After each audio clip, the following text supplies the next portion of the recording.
Hey GH peeps, welcome back to my channel where we talk all things General Hospital. Today's late night review is for Thursday, guys. It's Thursday. We have one more day to the weekend. One more day to the weekend. Woo woo. It is February the 15th, 2024. Hope you guys had a good day. I had a really good day. Looking forward to an even better day tomorrow. Hope that same thing for you guys. How was GHing for you? Any thrills, chills, feels, any woo? Blast from the past reveals. Let me tell you about my highlight, guys. And as usual, please put your highlights and comments in the comment section. I really do love your highlights and comments. Olivia Jerome. Was y'all expecting to hear Olivia Jerome's voice? Name? Olivia Jerome? Did they just bring somebody out of the dirtball past and bring him to the present? Olivia Jerome. I'm going to tell you, okay, so Miss Jerome, she's the one who's responsible for putting the bomb in Morgan's car. Well, Sonny's car. Yeah, Sonny's car. She killed Morgan. Sonny told her, when you die, you're going to know it's me. Because that's the person in your name. You're going to hear Morgan. Morgan's going to be the last thing you hear. So my thing is, I wonder even if it's Jason.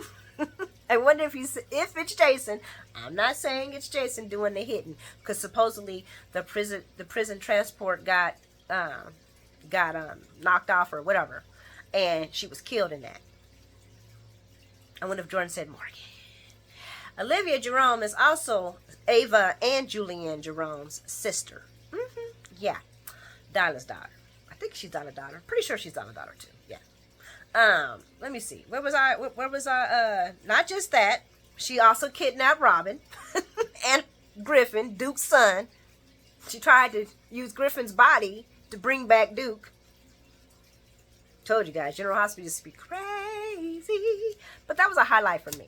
Okay. Oh, no. I got one more. Jocelyn Jacks. You really gonna march your butt over there and throw your little tiny weight on Sonny? Girl, bye. Go take 1,000 seats in behind the other person, behind that other person, and then sit down. You have been disregarding, shading this man. Your mom has went over it. Your brother, everybody has basically went over it, even before the whole entire SEC reveal and Nina and everything. The family was moving forward. Remember when you were at home and they went to the wedding? Oh, I feel so left out. But you were still throwing shade at Sonny after that and continuous. Now you think you got weight to come over there and tell him, don't you kill my boyfriend? Oh my gosh. Look, Carly C, I'm going to need you to sit down. I'm going to need you to sit down. You're not your mama, and your mama can't even really do that anymore. Okay? You're going to need to sit down somewhere. That just was like, oh my God. I love Eve McCoy, but this little woman and this little thing thinking she could just use and pick up Sonny whenever she wants to, it just drives me insane. But guys, like I said, please leave your highlights and your comments in the comment section. If you like the content, please hit the like button. If you like and you've been following me for a minute and you find my content interesting, please hit the subscription button. But let's talk about it, because I got more to roast on here. This story was just filled with some roasty stuff. So we're at Sonny's penthouse, and guys, he's sitting by that fire looking stressed out. And we got Mother Ava, because she's the house mama now. You see, she's taking over. She's talking about where you wasn't home when I went to bed. You weren't home. When I was like, you was waiting up on him. I was just a little concerned. I was like, I guess you're taking Nina's advice, taking care of Sonny while she can. That's deadly, baby. Ooh, that's deadly. And when Ava mentions Dex's voice, Dex's name, and that she was just glad that he was with Dex, he's like, you don't want to hear that name ever again. And of course, Ava tells him where she's about to go to. She sees he's in a mood. She ain't trying to, do with all that. She's like, well, you just let me, if I'm in my room if you need me. And Sonny, new Sonny, is like, you know what? Thank you. And I'll be all right. So guess who comes in? Mr. Michael. He's the one knocking on the door. Hello, Judas. I was like, oh, this is going to be juicy. starting off with the jokes, man. And Michael tells him everything that happened, how he hired Dex, why he wanted to hire Dex, how his mama found out about Dex, that his mama made him change a plan about Dex, and Sonny ain't trying to hear none of that, talking about how you had multiple times to tell me what was going on. And I'm like, not really, Sonny. Not really. Yeah, I mean, guys, let's be real. This past year has been pretty strained between the family. So Michael, yeah, he would have been right to tell him that day when he was confessing. I guess that would have been his time to tell him, is when he came over and told him about the other stuff. So I guess I'm wrong. Yeah, Michael should have told him that day, but I said that then. He should have just told his dad everything and got it out of the way. Let me see. But the thing that got me is when Sonny says, well, you wanted me to suffer, but why? And I'm like, but why? What do you mean, why, Sonny? Okay, I not suffer like the way Michael was planning, but you did do some pretty roly-poly stuff. And Michael brought receipts because, he's a Quartermain. They love their receipts. And Michael brings up how his mom risked her life for him, for the family, and her freedom, just for you to come back and cheat on her. Because Sonny I had dementia then. I was in Nixon Falls dementia. And he's like, yeah, and then when you came back, you cheated on her with the woman that you were having dementia love with in Nixon Falls. Then you sided against me with the woman that allowed us to think you were dead. You sided with her. While she sat there and brought up all my toxic, tragic childhood. And everybody needs to remember Michael's childhood was most likely tragic and toxic because of his father, Sonny Corinthos. And AJ didn't help either. So, I mean, we all want to bag on Michael, but his life was hell because of Sonny and AJ. But mainly Sonny. Sonny boy got shot. All kinds of crazy stuff happened to that child because of him. Or just because he was his son. But he was like, but you betrayed me. And I didn't know who you was anymore. I didn't see you as my dad. I was like, oh, dang. But I mean, okay. And Sonny was like, well, you didn't go through it, though. And Mike brings up how he knew that would have split the family up, which it would have. And, how it would have affected Donna and Avery. And how he had more loyalty to his family than to and his father than to the revenge. And his dad's like, boy, you don't even know what loyalty is. You stabbed me in the back. You know what I'm saying? And Michael tries to be like, well, it was really not like that. It's just a lot of them going back and forth. Him saying, well, no, Dad, it really wasn't like that. I was, Dex was really helpful. You know what I'm saying? He saved your life. And Sonny's like, don't try to make it sound good. Don't try to make it sound like you was doing something good when you could have told me. You've had chances. And like I said earlier, Michael should have said something when he went to his dad to talk to him. He should have let it all be out. He should have even brought Dex with him. He should have just told his father everything. Like, look, man, I'm going to put it all on the table. This is exactly what's been going on. Instead of having his dad go through all this and do all this with Dex and all this other stuff and put him in this situation. So Sonny was right. Michael should have told him about this told him about this, especially the last time they had been talking. And then but I did like some of the slaps that Sonny was bringing at Michael when he was like talking about why didn't he own it and why didn't he bring his mom? Why did he bring his mom into this situation? And Michael was like, well, she figured it out, and that's how the Dex situation turned into protection mode. And then he said, yeah, then you were a man. You had your mom come and handle the business last night. And he said, no, look, I didn't even know she knew about it or that you knew what Dex was doing. And Sonny's just like, I'm just not trying to hear all this. You know what I'm saying? You had so many chances to tell me the truth. We had hugged it out. And I forgot that part. He was like, we had hugged it out. You were talking about how much you hated the distance, but you were just trying to get back at me. And then he brings up something. He's like, how would this, you didn't think about Donna and Avery, how it would be for them to lose me? And I was like, well, he did kind of think about that. Carly kind of thought about that and got on his butt about that. Like, you ain't thinking, Willow. Like, you ain't thinking about your sisters or your brothers or your family or Christina. Willow brought that up. Michael likes to say that he took that acknowledgement, but Willow brought that up. You weren't thinking about your sisters. And Sonny said you weren't thinking about your sisters. And Michael was like, well, yeah, but I thought they would be better off without you. And he was like, so what about Wiley and Amelia? What about Wiley and Amelia? You think they'd be better off without you too? I was like, ooh. It was some good acting, guys, with them too. I love Michael and his dad when they get together. But anyway, Sonny calls Dex a rat because he ain't trying to hear all that. And Michael tells you, you might hate him, but he did save your life. And Sonny's like, stop trying to make yourself sound like you all good. You ain't. You just trying to protect yourself. And Michael's like, well, yeah, because we were getting closer. And he's like, well, that ended the day you hired Dex. Poof. To father and son relationship.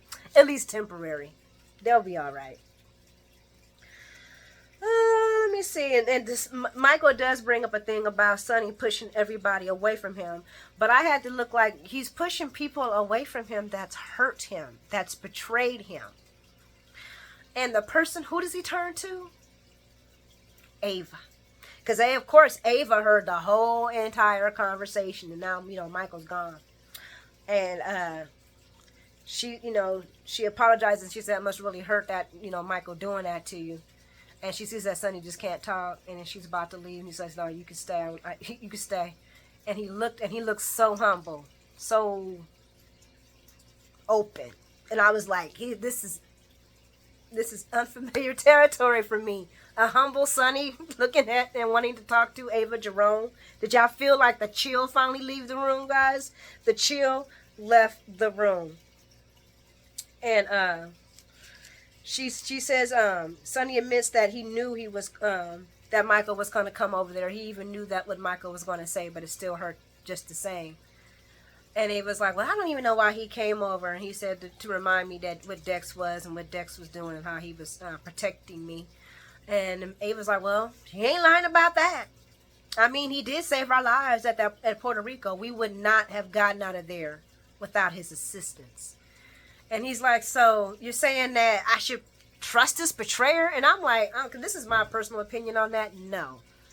Once a person does that to you, you can never trust them again. Yes, Dex was useful, but just the way he left, you can't. No. No. I wouldn't trust Dex to be working with me no more. Good kid, yep, loved it.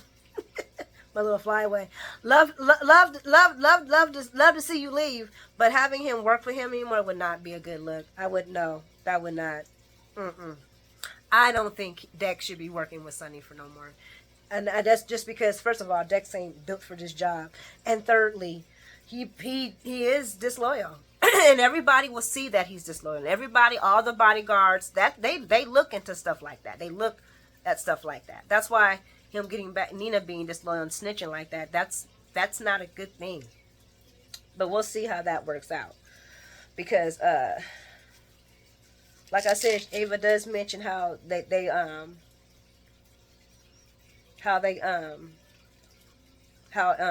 Dex saved their lives.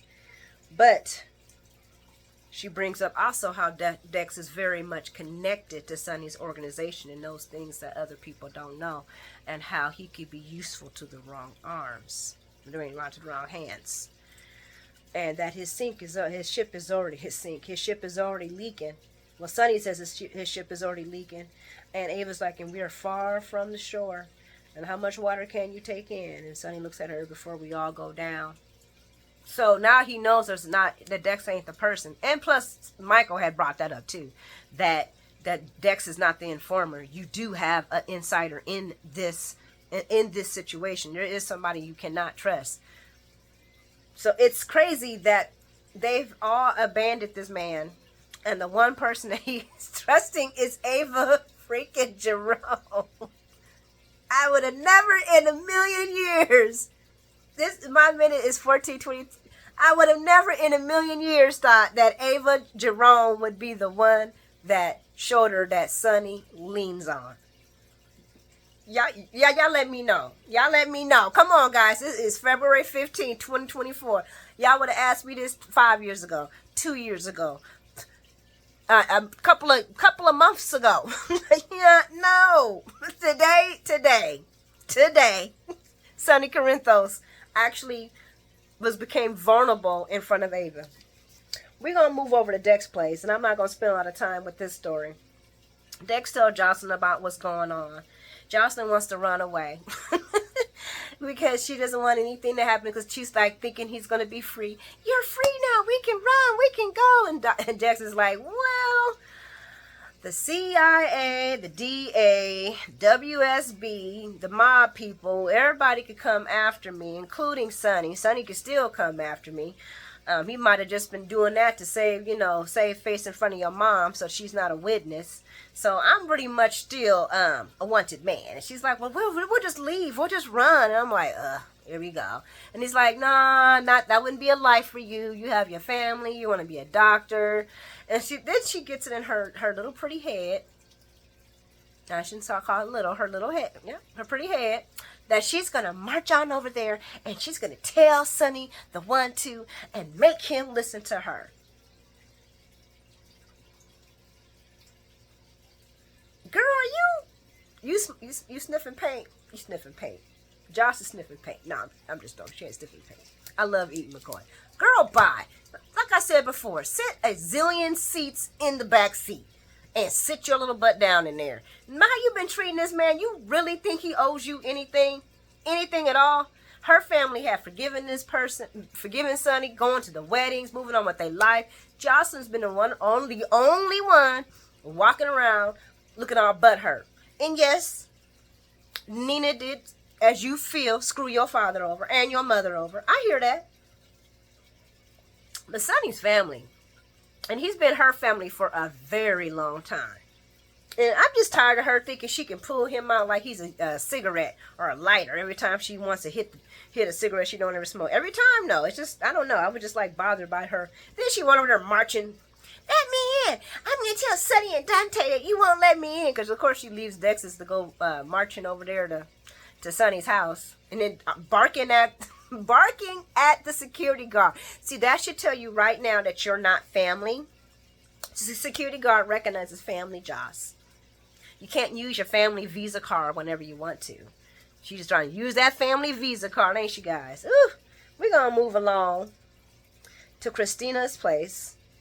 And she's having morning sickness. And Blaze is over there and wants to make her some teas and, fix her things to help her get through the Malaysia of morning sickness. Because morning sickness does suck. It really, really does. And she does pressure point techniques to help relieve the nausea and the motion sickness. Because that is a real thing. All these things are real. And I wish I could have a lot more feeling to Christina giving birth. But I don't. Because it's just too wrapped in a perfect little pink bubble for me. But there is something up there to talk about, and that's Blaze's mother is coming in town, and Christina tells her about her telling Molly about, Blaze coming, and her relationship. And Christina says something, they're talking, and Christina says something about when she says you don't have to be hiding. Christina's like, I'm not hiding, you are. And Blaze is like, oh. And through that discussion, Blaze decides that she wants to come out to her family because Christina says something tells her that they're in a relationship, and Blaze wants to build a relationship with Christina. And she knows in order to do that, she has to go ahead and face her family and talk to them about her sexuality and what she wants for her life, what makes her happy. Because right now, Christina makes her happy, and she wants all parts of that. So, that's about, let me see, if there's anything else that I missed in that part. And guys, the concept was pretty good, though. I mean, Christina was not urging Blaze to do it. She was like, no, this is your choice, I don't want to force you.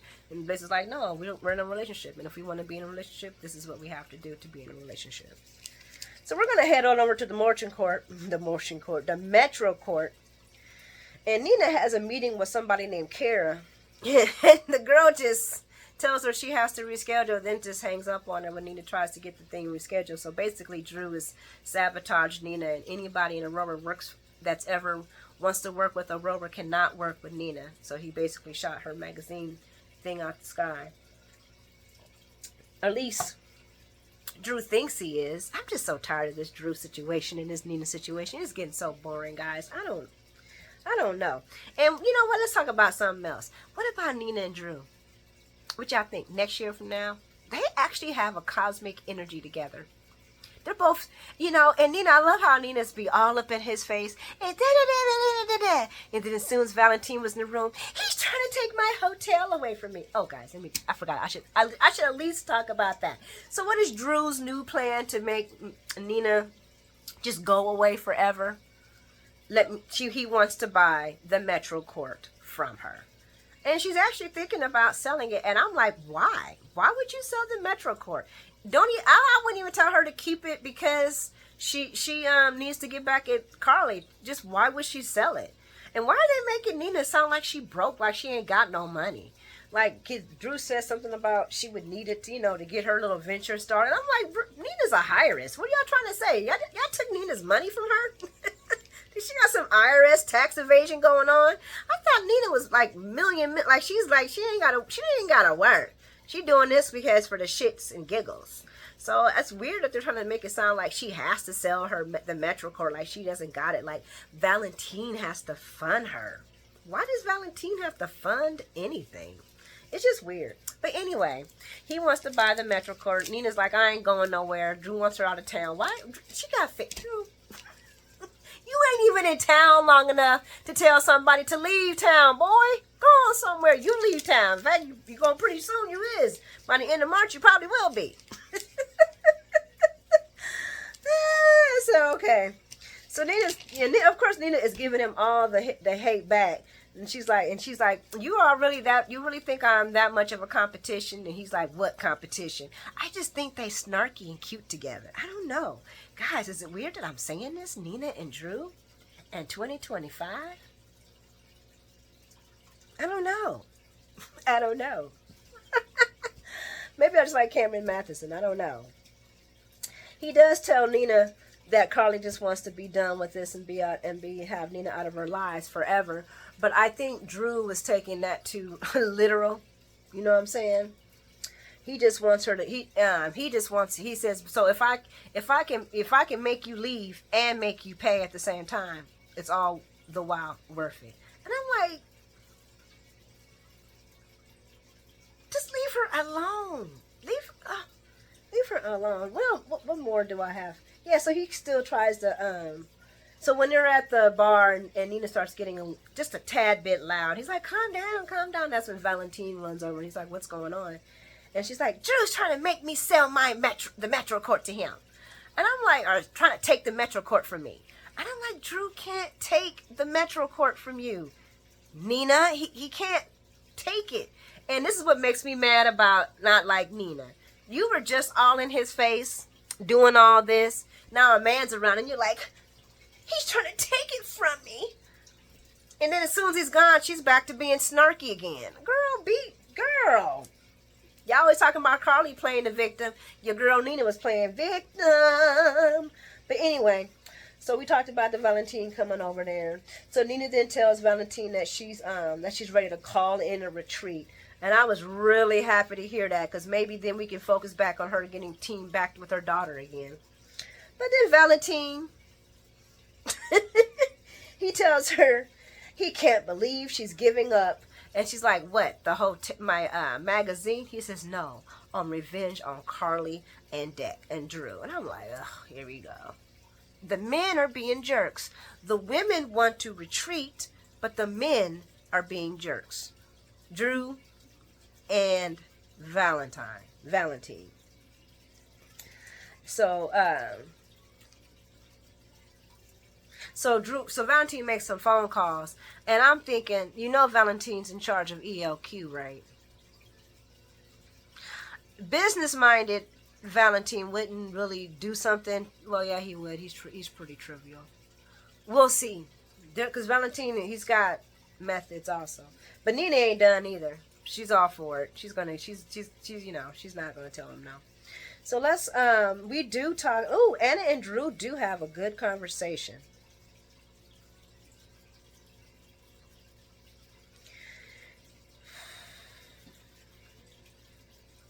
when Dana sees that what's going over there with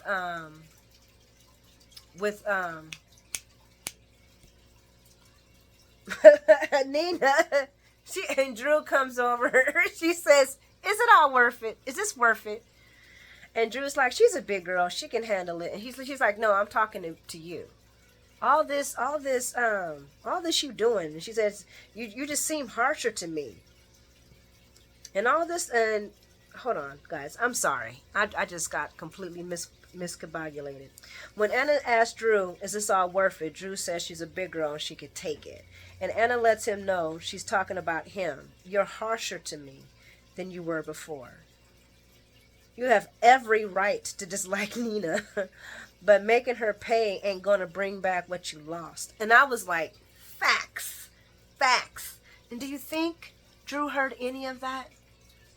Because right after Anna was done, she got a call, she had to leave. He went right back over there again, accosting Nina some more. And I'm just like, oh my gosh, what is wrong with you, dude? You need some therapy. Drew needs therapy. Drew needs therapy. So, of course, now Nina's pissed, and she's like, "If you want fire, you want to keep this up, it's on." And now, not only now does it, Nina's gonna come after Drew, but Valentine is too. And Valentine has ELQ connections, his family's connections. Anna and Valentine do have a short little time to discuss on Shar Shar. And he tells her he doesn't feel comfortable telling her about what's going on with Shar Shar. "But I can tell you everything is okay. Any updates, I'll let you know." I'm like, you really? Yeah, I know she shot your kid, but she shot your kid because of you bum. So we're going to flash on over to Dante and Jordan. And they're discussing the feds and not really working with them. And the feds are not really working with them. Because she's like, "Any update?" He's like, "No, they ain't working with us." And Jordan's not surprised. And then they discuss the possible witness, Mr. O'Neill, and him being transferred to the feds for protective custody.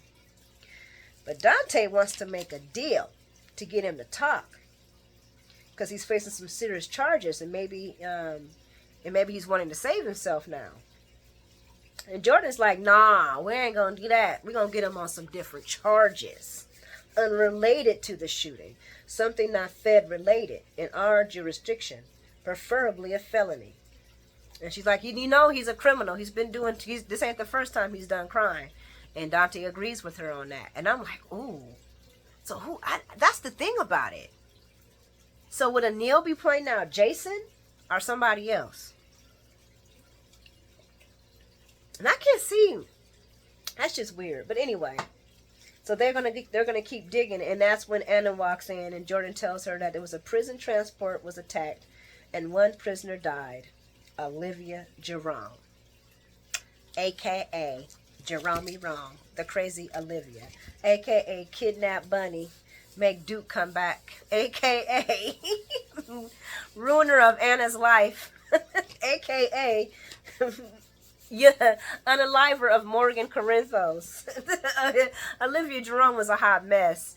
I had completely forgot all about her, to be honest with you.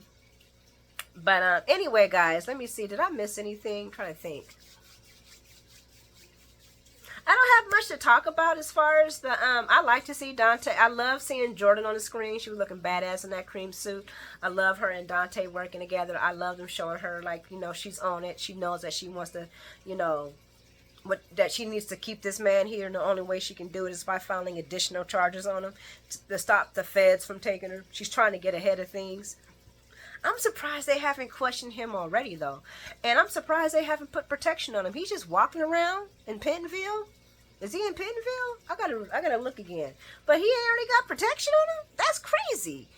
All the stuff that's happened, the people in Pentonville, and he ain't got no protection on him already, so I'm surprised ain't nobody took him out already. When that phone call happened, I was thinking that's what they was going to say, is that old boy, O'Neill, had been taken out. But no, they talked about Olivia Jerome. So I wonder if Olivia Jerome is truly dead, and maybe this is Julian. Sonny survived. Is there a possibility that Julian Jerome survived too? Could Julian Jerome be Pikeman? I don't think they have that much money, but he could. Who knows? I don't know, guys. I'm gonna wrap this up. You guys have a good night. Have a wonderful morning. Thank you guys for hanging out with me tonight, and I pray that you guys sleep well. Talk to you soon. Mwah. Oh, and about the live, I'm trying to figure out how to get. I'm having my laptop is like super encrypted. It's got a lot of security on it, and it's not allowing me to get access to certain things. So I'm trying to figure out how to do that. And if I can't figure out how to do that, then I might not do a live this weekend. But I hope I can. I've been working on it after I get off work. I'm about to get working on it now. I'm about to do some writing and then pass out. You guys are amazing. Thank you for hanging out with me. I'll see you tomorrow.